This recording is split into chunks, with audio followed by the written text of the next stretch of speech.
dollar. Dirt and money, no soul. Had to go and get it, ain't no time to kick it. Got a stack of flip for my foes. Dollar. Please tell me you can hear me. Don't turn your back and don't neglect me. Just let me know if you need me. Dollar. Let me watch out for my partners. Keep my money long, get my team strong. Let me run away from my problems. Yo, what's good, original crew? It's your boy DJ New Kid, your girl. Sierra Nicole. Ooh, excuse me, man. We're back on the channel with another Mr. Ballen video. Excuse me. I apologize.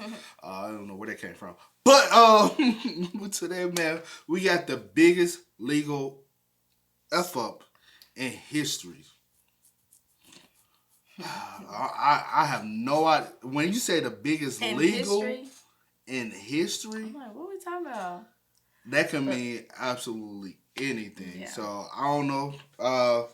It's fairly new, 2 months ago, so that's not too long ago. So it's a fairly new one. Lately, we've been doing more newer ones. Yeah, maybe. But we still dive back into the archives, man. So with that being said, before we get into it, make sure y'all check out the links in the description box. Down below. You already know where to go, man. You want to first support, you got to do it, check out down below. Also, if you enjoyed today's video, as always, we ask you to lock it in with a thumbs up. Please do or that. do whatever Mr. Ballen said with the thumbs up over here as well. So, you ready? I'm ready. All right, let's go ahead and get into it. Let's check it out. Let's see what we're getting into today. In 1953, a man had just moved into a new apartment in London, and as soon as he went inside, he decided he wanted to renovate. And so he started by pulling down all the wallpaper in the kitchen. And as he's doing it, he makes his way into the kitchen pantry, and he pulls off one particular strip of wallpaper, and he sees behind the wallpaper, towards the bottom of the wall, is a door. There is a secret door behind the wallpaper. So he gets down and he rips off more of the wallpaper, and then he grabs the little handle and he pulls the door open. And what he sees inside of this little room was not only horrifying and would scar him for life, but the contents of this secret room would change the legal system in the United Kingdom forever. But before we get into today's story, if you're a fan of the strange, dark, and mysterious delivered in story format, then you've come to the right place, because that's all we do, and we upload once a week. So if that's of interest to you, when the like button asks you to spray sunscreen on their back, gladly agree, but instead of sunscreen, use blue spray paint. Also, please subscribe to our channel and turn on all notifications so you don't miss any of our weekly uploads. Okay, let's get into today's story.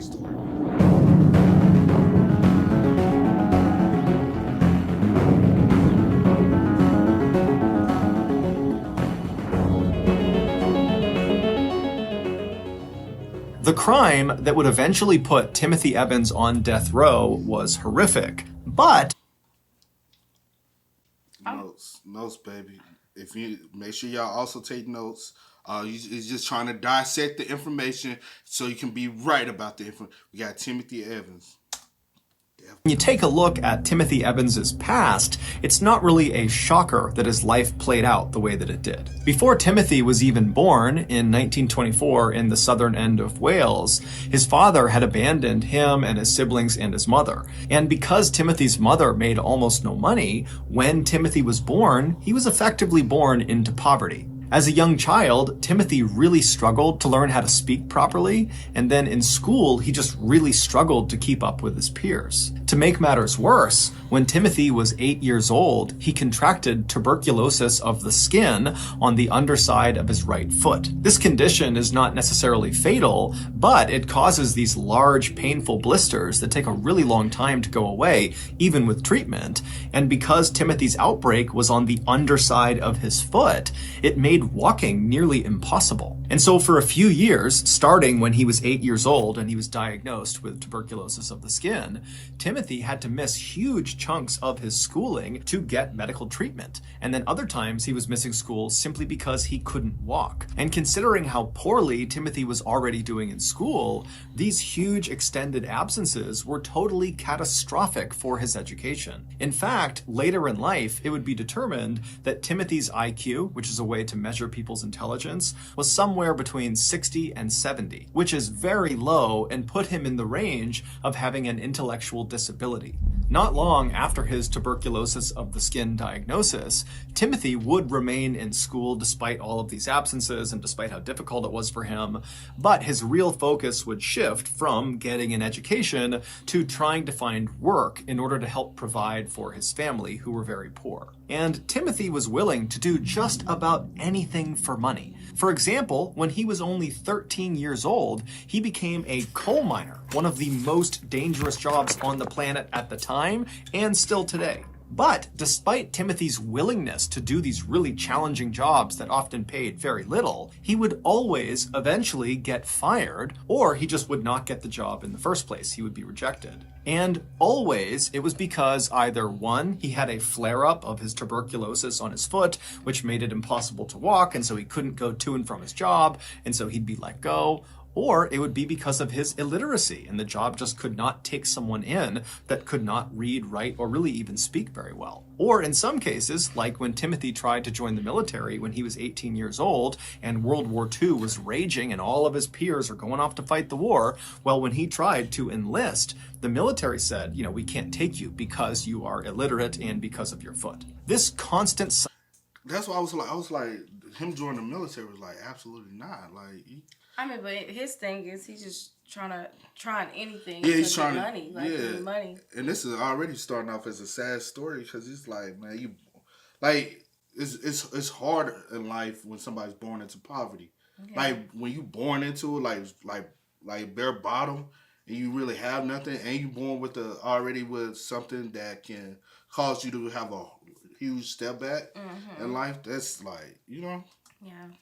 Terry said, we can't take you because you are illiterate and because of your foot. This constant cycle of rejection and embarrassment really made Timothy quite cynical. He felt like he just didn't belong anywhere. And so at some point, perhaps as a coping mechanism, Timothy began to lie. He'd make up tall tales about the adventures he'd been on and all the influential people he knew and the superhuman skills he possessed.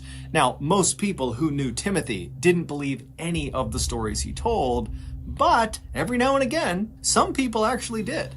And for Timothy, that little sliver of respect he would get in that moment, even though it was built on a lie, on an illusion, it was incredible for him. He didn't get that anywhere else in his life. And so he kind of became addicted to telling these lies. Fast forward to 1947, Timothy was 23 years old, and he was still living with his family, who had left Wales and had moved to London, and they were living in a very, very poor and dangerous neighborhood. At the time, Timothy had managed to get a job as a delivery driver and had yet to be fired from it, and on one of his daily routes around the city, he wound up meeting an 18-year-old girl named Beryl Thorley, who he really took a liking to. Now, according to people who knew Beryl, she apparently, like Timothy, had a very low IQ. And so Beryl and Timothy, they meet on one of Timothy's routes, and they immediately hit it off and they start dating. And by the end of that year, they were married. They initially lived inside of Timothy's family's apartment, but when Beryl became pregnant in early 1948, she and Timothy pooled what little money they had, and they got an apartment of their own. Their new apartment was terrible. It was tiny, it was dirty, it was located in an even more dangerous neighborhood than where Timothy's family lived, but it was good enough for them, at least at first. Once Beryl gave birth to their daughter, Geraldine, suddenly their cramped living quarters seemed impossibly small for a family of 3. And they were already extremely tight on money, and now adding a baby to the mix, they really just did not have enough money to survive. Timothy immediately tried picking up extra work wherever he could, but once again, his illiteracy and his foot, or a combination of the two, held him back. And so it wasn't long before the couple was forced to start taking out these awful high-interest loans that they knew they would never be able to pay back. So they are permanently saddled with debt. They know it. And these loans are only enough to barely get by. This is not enough to move out. This is only enough to stay in their squalid and awful conditions. And so as their debt piled up, in conjunction with all the stresses of being new parents and living in this really cramped space, it wasn't long before Beryl and Timothy's marriage just totally started to erode. It started with daily arguing over one of their many hardships, but it quickly escalated to full-blown physical confrontation that often was so loud that passerby outside in the very busy street would hear, coming from the third floor, Timothy and Beryl screaming and yelling and punching each other, to the point where people outside literally stopped and just looked up, wondering what was going on up there. As Timothy's world seemed to just kind of crumble all around him, he at first turned to a coping mechanism he had used for most of his life, and that was just to lie about his current situation. He would tell people who would listen that he and his wife and his kid were doing great and everything was fine. But, behind closed doors, that wasn't true at all, and so that coping mechanism really didn't do a lot for him. And so Timothy eventually turned to alcohol to cope with his misery. But the alcohol would only make the... I knew something like some kind of addiction had to be coming, but lying about, your relationship and your family, that's not necessarily a lie. It's a part of keeping people out your business. Like, oh yeah, we're fine, we good. Everybody needs to know what's going on in your household, whether it's because that's not lying. That is like just being private, keeping people out. But like the initial, like the first, like he lying about like all these adventures and like telling people like all this different stuff that he hasn't done. That's lying. Yeah. But I'm just saying, like, just wanting people to not be in your business. Yeah, most definitely. I don't see nothing wrong with that. You might, because a lot of people be lying to themselves, saying your relationship. You know what I'm saying? Yeah, I feel you.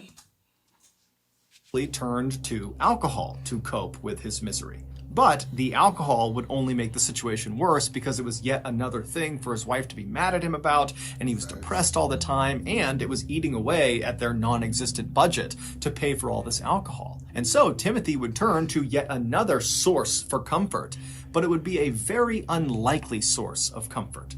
It would be his downstairs neighbor, John Christie. And the reason his downstairs neighbor was so unlikely was because John could not have been more different from Timothy. John was nearly double Timothy's age. He was incredibly smart, and he was respected not only by his peers, but really by the community. And that respect came from the fact that John had served during World War I and been right on the front lines, and had nearly been killed during a mustard gas attack when he was fighting in the trenches. And then after the war was over, John would come back to London, and he would become a police constable for quite a while, and then after retiring from the force, he became a post office clerk. But despite John and Timothy's vast differences, there was one thing they had in common: marital problems. John and his wife Ethel had gotten married back in 1920, so 4 years before Timothy had even been born. But at some point early on in their marriage, the couple had split up. They didn't get divorced, but they separated, and they lived totally apart for a while. But in 1934, the couple would finally reconcile, and that's when they moved into the ground floor apartment of the apartment building that Timothy and Beryl would move into years later. So, years later, when John is sitting in his apartment and he can hear coming from the third floor, like everybody else in the general vicinity, the sound of Timothy and Beryl fighting like crazy up in their apartment, John decided, with his experience with reconciling with his wife, that he ought to reach out to that young man, Timothy, and offer him some advice, or at the very least, be a friendly sounding board. And so John would eventually strike up a conversation with Timothy one day when they were passing each other,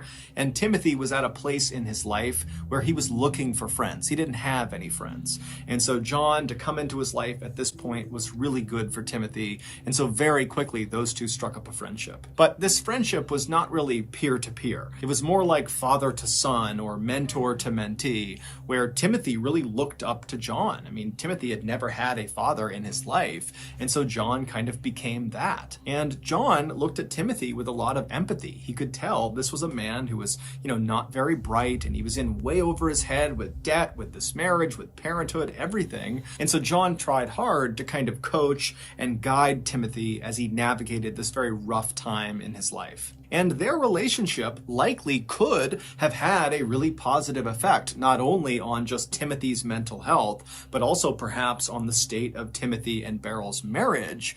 But it was not long after John met Timothy that Timothy found out Beryl was pregnant with a second child. This was terrible news for Timothy. He knew they absolutely could not afford another child. As it was, that is true, though. That's a big spiraling effect. Yeah.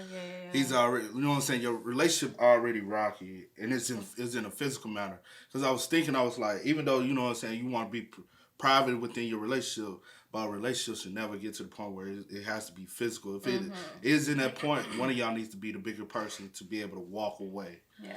Don't try to save it because, like, I know y'all might love each other, but love each other enough to be able to walk away for peace. Yeah. But also, with you dealing with, you know what I'm saying, battling debt, battling marital issues where now it's gone physical, and you have an addiction to alcohol.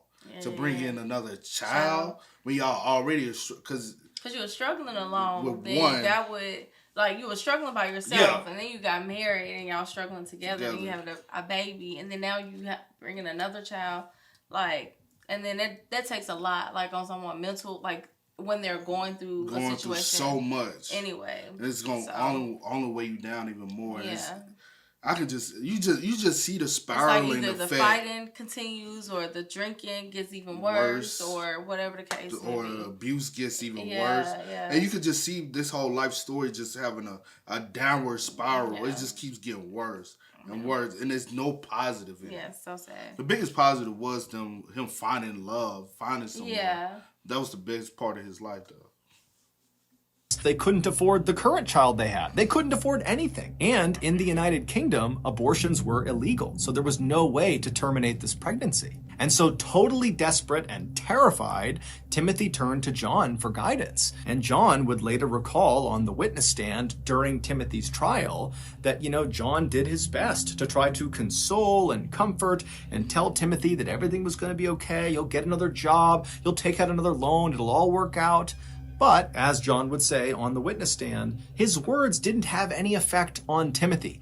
Timothy, by the time he came to John, was totally inconsolable, he was desperate, and he was unhinged. And so John started to suspect that Timothy might do something really drastic to make his troubles go away. And John would be correct.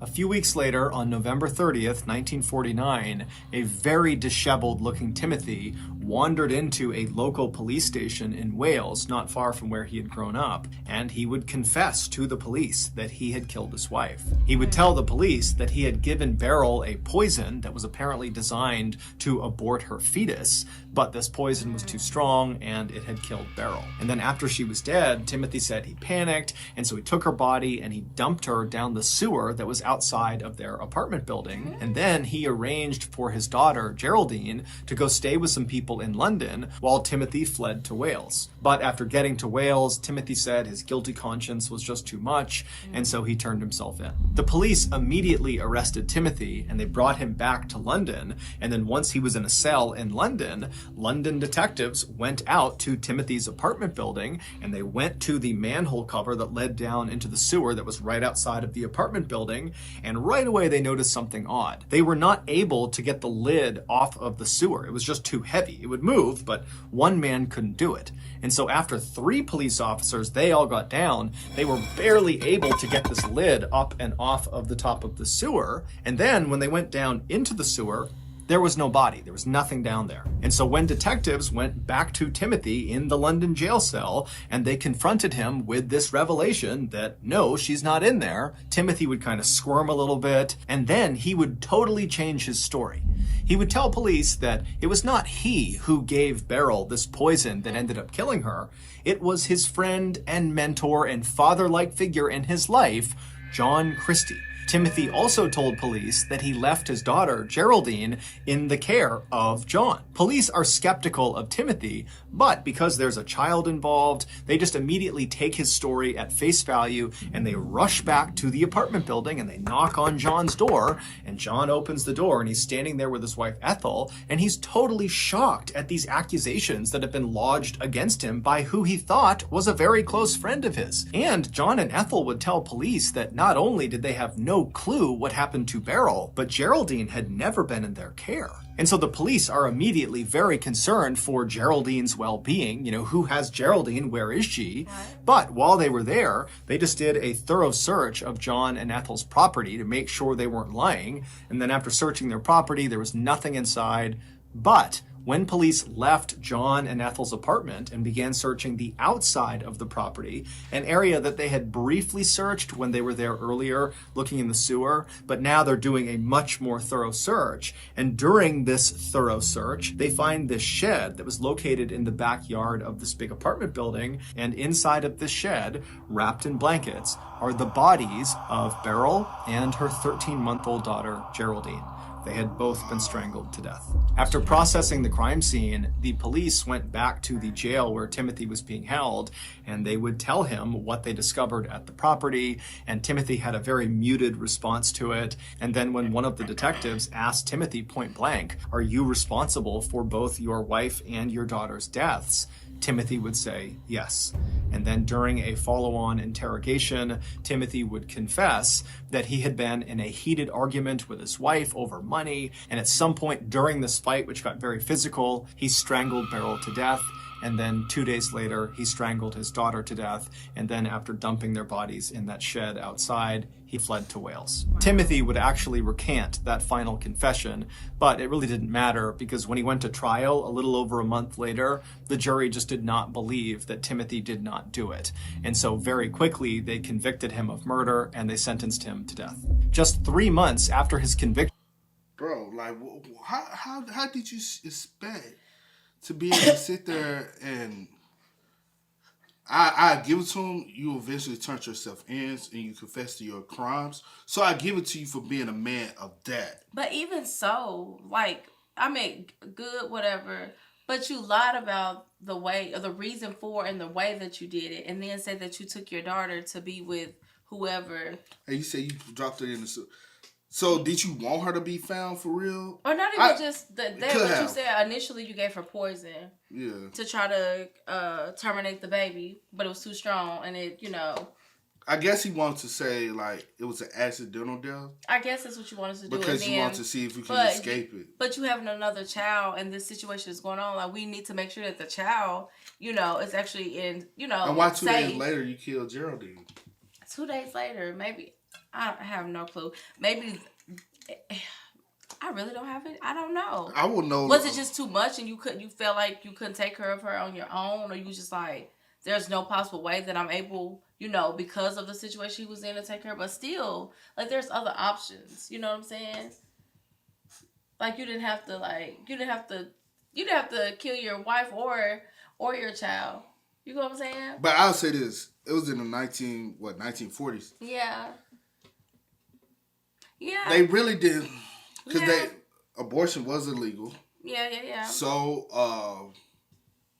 the only other option was adoption. I'm wondering, was she like close with her family or anything like that? Yeah, because we don't have a lot of information about her. Yeah. We have, or even with him, we have a little information, but he probably didn't want to pawn his kids off on his own family, like his mom or something, because she's already struggling, and he already was raised up under that struggle. Yeah, so he don't sad. Want I don't know, man. The whole situation's sad. Preventable to a point, you know what I'm saying? But who knows? Yeah. Man. Quickly, they convicted him of murder and they sentenced him to death.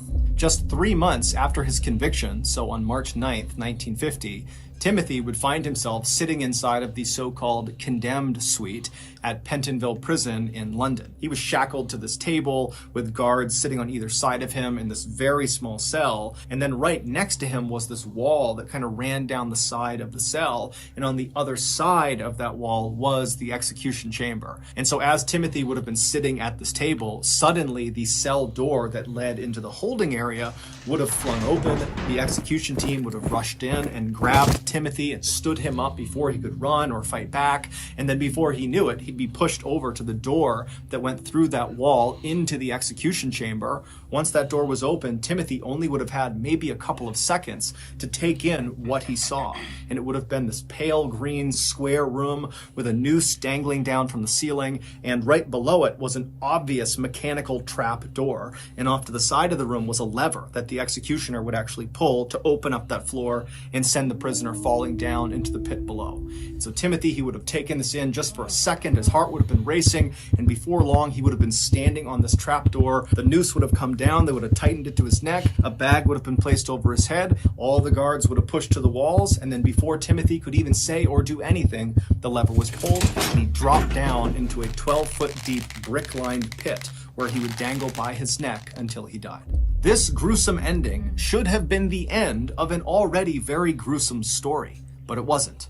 Not even close. 3 years after Timothy's execution, a man named Beresford Brown moved into the same ground floor apartment that John Christie and Ethel had shared. John had moved out just a couple of days earlier. And so Beresford, he moves into this apartment. It's totally dirty. It's not well kept. And so Beresford decides that he's going to fix the place up. And the first thing he's going to do is he's going to tear down all of the old wallpaper in the kitchen and replace it. And so he goes into the kitchen, he starts tearing down the wallpaper, he makes his way into the kitchen pantry, he starts pulling the wallpaper down in there, and at some point when he pulls one strip of paper all the way to the ground, he sees towards the bottom of this wall inside of his pantry where there are no shelves over it, behind the wallpaper, there is obviously a door, just a small door. It almost looks like the entrance to a crawl space. And so Beresford is totally intrigued, why would there be this door behind the wallpaper in the pantry? And so he rips off the remaining wallpaper over this little door. He finds the handle and he forces it open. And what he sees inside of that little room would haunt him for the rest of his life. 3 years and 4 months earlier, when Timothy discovered that his wife Beryl was pregnant with their second child, Timothy really did go to his friend John for guidance. However, this is where the story takes a turn. When Tim came to John, who was medically trained from his time in the military, he would tell Tim, hey, I can perform an abortion on Beryl if you want me to. Timothy immediately thought this was a great idea. And so totally relieved, thinking his problems are now all solved, he left John's apartment and ran upstairs to his own. He told Beryl about how John could perform this procedure for them. Did she want to do it? And Beryl said, yeah, let's do it. Now, we don't know exactly what happened next, but the running theory is that sometime in November of 1949, Beryl and Geraldine left their apartment on the 3rd floor and went down to the 1st floor, John's apartment, and when they got there, it was just John. John's wife Ethel, she was gone for the day. As for Timothy, he also was not present for this procedure, but he likely knew it was happening. So Beryl and Geraldine, they walk inside of John's apartment, and pretty quickly, Beryl finds a place, or maybe John finds a place to put Geraldine in the apartment where she's safe. And then John ushers Beryl over to this chair. It's like his makeshift medical chair, and he tells her to have a seat. So she sits down, and John goes over and gets this device. And now this device, it looks like a glass jar filled with clear liquid, and then poking out of either side of it are these black, thin, hollow tubes that come out and connect at this kind of makeshift mouthpiece. And so John, he walks over with this device, and he hands the mouthpiece portion of this device to Beryl, and he says, here, put this on your mouth and start breathing it in. There's a gas I produce that kind of numbs the pain as I do this procedure to you. And so Beryl did as she was told. She took this mouthpiece and she put it over her mouth and her nose, and she began breathing deeply. And as she did that, John grabbed a chemical and he began slowly pouring it into the glass jar where these tubes were coming out of. And as he did that, a white gas began to form above the liquid inside of the jar, and there was a cover over the top of this jar. So the gas was trapped inside of this jar, and as Beryl is taking these big breaths through those tubes, she's sucking that gas into her lungs. And very quickly, as she's breathing on this apparatus, she didn't start feeling numb, she just passed out completely. However, this was John's plan all along. That device he made her put on her face, that was only designed to make people pass out. It was not to numb any pain. John was not medically trained. He was not performing abortions out of his apartment. He was a serial killer. So with Beryl now unconscious in front of him, John did the same thing he did to the other two women he had lured into his trap and whose bodies were now buried in his backyard. He began having his way with Beryl. And at some point during this assault, Beryl woke up and began trying to fight off John, but he overpowered her and he strangled her to death. And then after she was dead, John just walked into the other room where Geraldine was, and he used a shirt tie and he wrapped it around Geraldine's neck and he strangled her to death. And then after that, he put the mother and daughter together in some sheets and he put them out in the shed in the backyard. Later, Wow. You big head mother. Oh my gosh. Big head mother. Oh my goodness. Oh my goodness. And that's the reason why. And 3 years prior, y'all just put. And that's the reason why Timothy Timothy ran, because he probably didn't know what to do. And the reason why he couldn't tell you really how it was done, because he didn't do it. And that's why he made up, I guess, because Or did John tell him? Because at first he said she took something. Yeah, maybe John told him. And so, then hey, he said, like, this is what you say or whatever. I don't know. And the reason why he felt, because he knew that he didn't do it. You know this what I'm what saying? John told him. We We ain't finished yet. We haven't finished. Oh my goodness. We just Yeah, assuming. go ahead, This is how you watch stories. Go But ahead. what you do is, what John probably did was say, hey, I tried to perform the abortion on her. I made her drink this. The abortion didn't work. And so, but then he probably was like, well, where's my daughter? Yeah. But how you had an excuse for the daughter? I have no clue. I don't know. And Timothy, with him having a low IQ, he's not thinking. Yeah. Like, you will be able, because you can outsmart her, you'll be able to tell him whatever, and he's just like, okay, and go. You know what I'm saying? Like, that's messed up. That's so messed up. And then three years prior to even, like, the brown man moving in. Yeah. And Beresford. Brown. Well, yeah, I remember his last name. But moving in and finding, like, the secret room or whatever the case may be. If he never moved in, y'all... You probably would have never... You know what I'm saying? And y'all done killed the innocent man, bro. That's the innocent so sad. man. And he died. That was... When Timothy came to John's apartment to see how the procedure had gone on his wife, John would tell Timothy that, sorry, it didn't work out and your wife is dead. Don't worry, I'll look after your daughter and make sure she's taken care of. You need to flee London and go to Wales now. And so Timothy, without really asking any questions, would do as he was told, and he would flee to Wales. But a little while later, when he tried to check in with John about how his daughter was doing, because he had no idea where she was or who she was with, John would just not let Timothy see her. Wow. And so Timothy eventually, just feeling racked with guilt about this whole situation, he went to police. And critically, when he spoke to police, he lied about what happened. He wanted to protect his friend John, who he looked at. This is so and sad. a lot of people are like that. This is so sad. Because a lot of people, when you have a mentor, you be trying to protect your mentor. Or just period, because you like, this is my first, like, friend I've had, like, he's, like, guiding me, you know, like, I've been able to talk to him, you know what I'm saying? So, what? No, also, he was a father figure. Yeah, that he never had. So, that's so messed up. But this is super sad, because of the fact that eventually he did tell y'all what actually really happened. But y'all didn't believe him because y'all went to John. You know, he's this respectable man in town. And who his do they wife, always look at when they always... the spouse or the significant other, whatever the case. And then his spouse was able to be like, no, she's never been in our care because you weren't at home. You weren't there, so you don't really even know that this situation occurred. And not just this situation. There was other with... You know what I'm saying? That is so messed up. And the sad part about it is the fact that he died from this. He innocent. You know what I'm saying? And he told y'all what actually happened, but y'all didn't believe him because, I mean... Because he... like, cause y'all automatically gonna assume he did it. Yeah. He's so busy trying to protect John because he looks at John now as a friend, a mentor, but also as a father figure because he never had a father. Yeah. So he had in John what he always longed for. John knew. John probably had been plotting this from day one. He's dumb. He's dumb. Well, all right, not like that, but I'm just saying. He's, I know I can manipulate him. I know they're in a struggle. I know everything about them. He's not going to suspect a thing. Yeah. That's sad. He lied about what happened. He wanted to protect his friend John, who he looked at as a father figure, as a mentor, as a close friend. And so he said, I killed my wife. And so this is why Timothy got the location of his wife's body wrong, because he didn't know. No. He just guessed the sewer. And so that explains why when they got over to the sewer, not only was it empty, but it seemed totally impossible that anybody could have lifted this manhole cover on their own. It was too heavy. Then, after police discovered Beryl and Geraldine's body, and they went back to the London jail and told Timothy, that was the first time he found out what had happened to his daughter. Because to that point, Tim really did believe that John had just been taking care of Geraldine, or John had handed off his child to somebody else who was taking care of Geraldine. But either way, Geraldine was okay.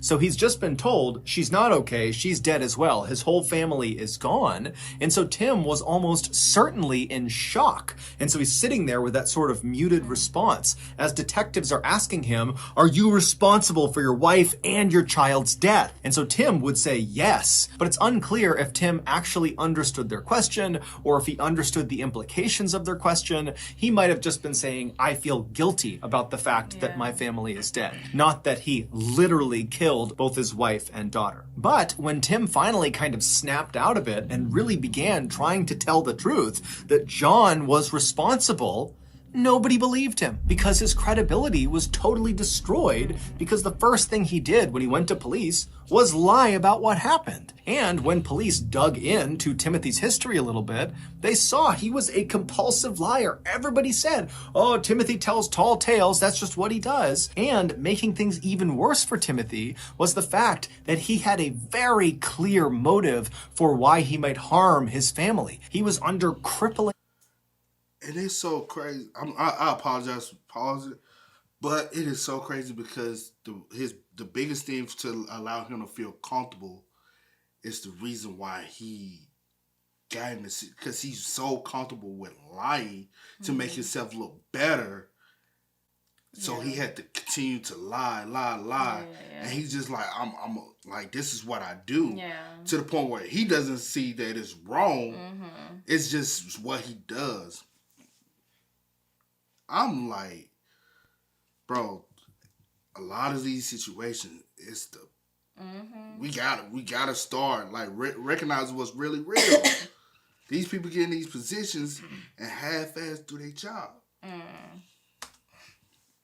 What he does, and making things even worse for Timothy was the fact that he had a very clear motive for why he might harm his family. He was under crippling debt, and his relationship with his wife was incredibly toxic and often became physical, and there were lots of witnesses to that. During Timothy's trial, despite the fact that Timothy and his lawyers tried everything they could to point the finger at John Christie, saying, no, he's the guy responsible, because John was constantly on the witness stand and had this impeccable resume as this war hero and this police constable, and he was well respected and he was well spoken and he was smart, the jury completely believed him. He was the epitome of credible, whereas Timothy was the opposite. And so it was largely John, the real killer's testimony that actually put Timothy, the innocent man, on death row. Also, the police totally botched the investigation from the beginning because the police went into the investigation already completely convinced that Timothy was guilty. This was an open and shut case, and us gathering evidence and doing all this didn't really matter because Timothy was the guy. And so because the police were so focused on Timothy, they were blind to really obvious things all around them. For example, during their several searches of the apartment complex, both inside and out, a dog ran into the backyard and actually dug up one of the skeletons from one of those two women that John had killed years earlier and buried out there. And so a human skull and a human leg bone were visible outside as police are walking around. John was able to grab the skull and chuck it next door into a burned out building, but the leg bone was literally propped up against the side of the backyard in plain view. Nobody. Y'all allow him while y'all out there searching to be out there with y'all. He know what y'all looking for. I'm so like y'all screwed it. It's the 1940s. Yeah. So I don't know, but it's like, and then y'all, he's gonna make sure that y'all convict him so y'all don't look at me. So you don't look at me. And I'm an ex-police officer. I'm a war veteran. Y'all are not gonna look at me. Y'all gonna do whatever. The last person. Cause y'all look at. Cause we put too much power and praise behind him, and he might have got addicted to killing from the war. That's crazy, bruh. It's like y'all did so. It was something else I was thinking, but y'all did so much screwed up shit that it's like you said, and it just keeps getting worse and worse and worse and worse. And then that's what I'm finna say. You just can't run out like confessions. Like we see it so much. They always try to pound for a confession without having evidence. And so a lot of people are in jail for a confession that might have just been false because they're tired. A lot of people get pushed for hours, days, constantly interviewed, and they like, man, fuck, I'm gonna just confess. Or someone in his situation with like a low IQ or whatever the case, and may not able to comprehend comprehend exactly what's going on. So they just like, is that what I'm supposed to say? Okay, yeah, cool. Because think about that's crazy. We just saw this. What's the Ava DuVernay movie? What the Central Park. Oh yeah. But yeah, I'm saying based off even with them interviewing them. Even the boy, y'all interviewed him by himself. Yeah. With he was just 16, but he also had a low IQ, so y'all was able to manipulate him. It happens a lot. So it happens a lot. And with him being a low IQ individual, he confessed to a crime, really not even knowing any details to the crime. Right. So. And we really don't even know the conversation. He probably went to the jail and said, "Hey, my wife is dead," and y'all automatically said, "So what happened to her? You killed her?" Yeah. And he probably like, yeah. You know what I'm saying? We don't know. We wasn't there. The leg bone was literally propped up against the side of the backyard in plain view. Nobody caught it. The police are also believed to have coerced Timothy into signing his final confession, where he says, "I not only killed my wife, but I also killed my daughter." There's even some speculation that the police literally signed it for him, that they forged the entire document. And so Timothy gets hauled off and executed. Meanwhile, John, the real killer, just keeps on killing. He would murder at least 4 more women, including his wife, Ethel, using the same technique, the gas machine followed by strangulation. And it was during the time that he killed these last 4 victims that we know about that John became increasingly turned on by death itself. And so that was why he stuffed his wife's body right underneath the floorboards in his kitchen, and he stuffed those other 3 women inside of that tiny little room behind that secret door in the pantry, so that all day long as he was in his apartment, it constantly smelled of decomposing flesh. After Beresford Brown opened that secret door in the kitchen pantry and discovered those 3 women's bodies smashed inside of there,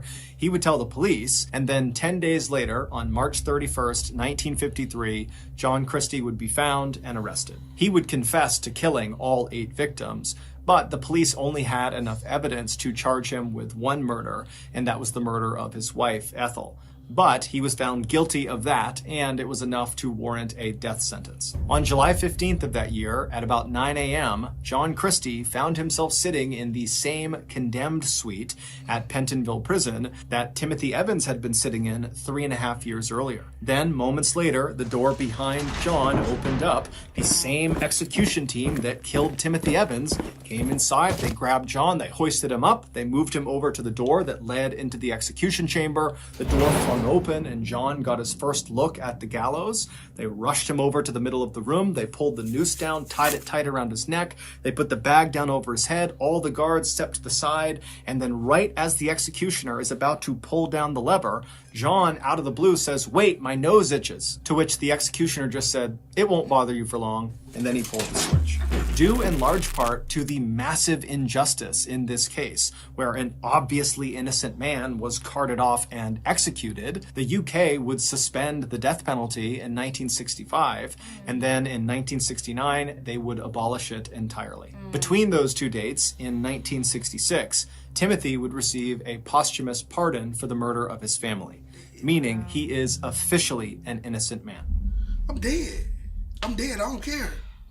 That's crazy. So that's going to do it. If you got something out of today's episode and you haven't done this, I'm dead. It doesn't matter. Y'all. And hold on. Let me say one thing. How can y'all not convict him for 8 bodies after he confessed and y'all have the skeletons of some of these bodies, but say y'all can only convict him for 1? Timothy falsely confessed to a murder, but y'all have no evidence and kill him for 2 bodies. But he falsely confessed to... And then y'all coerced him into signing this, what was it? The confession, the statement, or whatever the case may be. And 9 times out of 10, he probably know what was on that thing. Because he can't read. You know what I'm saying? He can't write. That is so... Which is so true. If I can't read or write and I'm intellectually not there to be able to get a job where I can't write a statement. Yeah. That's messed up, bro. Most definitely. Man, that's so sad. I still can't fathom to wrap my head around the fact that y'all are not able to convict him for 8 deaths. But y'all can only convict him for 1, which is his wife. Even after he confessed, because there's no evidence. Wait a minute. If you can't... But what about the 3 bodies that was found in the... Bang, bang, bang, bang, bang. And Timothy's wife... And y'all had that evidence. And the skeletons in the backyard. I guess because in their eyes, we already got him for this. Nah. You know what I'm saying? Yeah. You know what I'm saying?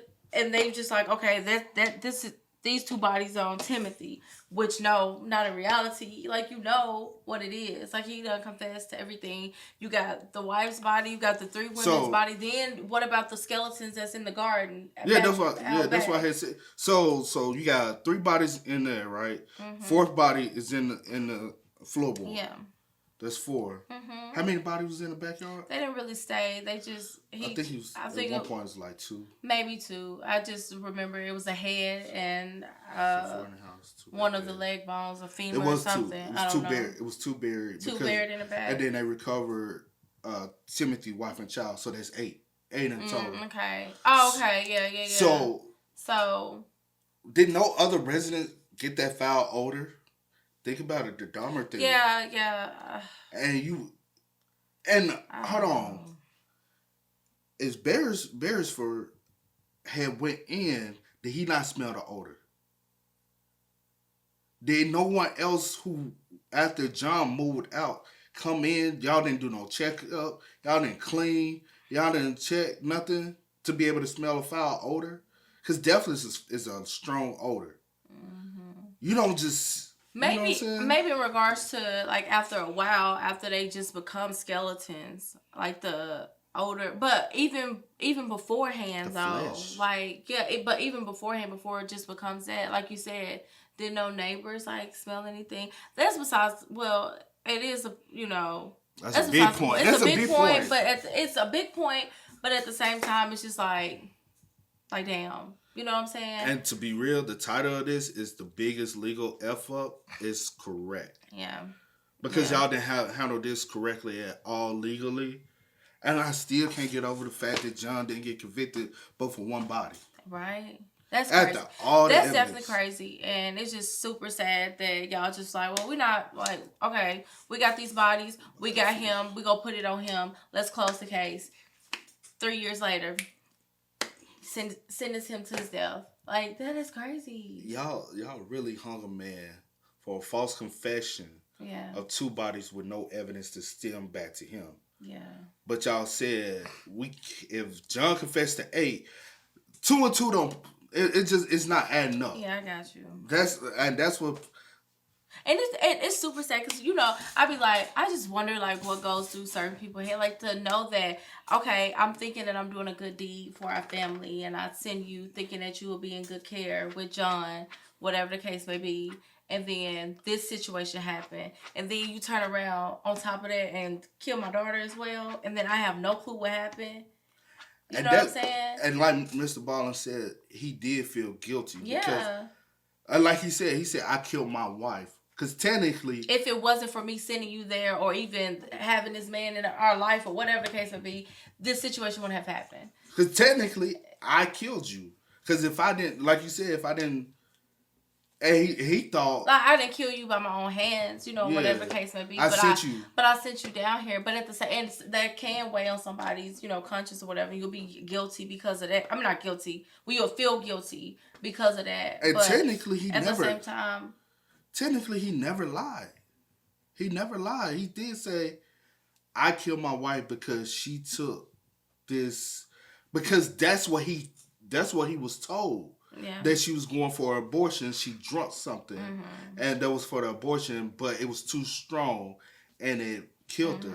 That's what he was told. So he never lied. He just said, I gave it to her. He just implemented himself and said that he's the one that, provided it to her. But y'all, this is one of them stories that, like, it definitely just kept getting worse and worse and worse and worse and worse. Like, just, there was nothing, no ending, like, to nothing. That's messed up. Thanks, man. That's messed up. Sorry, I hate it for Tim. Yeah. Because then y'all ruined me as an innocent man, bro. I'm gone. Right. I'm gone for years. I can rest in peace to all the victims. All the victims. All of them. Exactly. Timothy, all the women. And Geraldine, the baby. That's so sad. That's so sad. Okay. But he had to get rid of her to get rid of all the evidence. That's up. Yeah. For real. Most definitely. Oh, man. But always, man, make sure y'all spam us up in the comment section down below. Do. Let us know y'all thoughts and opinions. Let us know what y'all got from this video. How y'all feel about this whole situation. I know we got a lot of new UK people, so y'all let us know y'all thoughts and opinions or how this truly affected y'all as far as what y'all information y'all know of. Let us know in the comments. But as always, y'all know how it go. I do go by the name DJ New Kid. This is. We are, y'all. Ain't no time to kick it. Got a stack of flip for my foes. Dollar. Please tell me you can hear me. Don't turn your back and don't neglect me. Just let me know if you need me. Dollar. Let me watch out for my partner.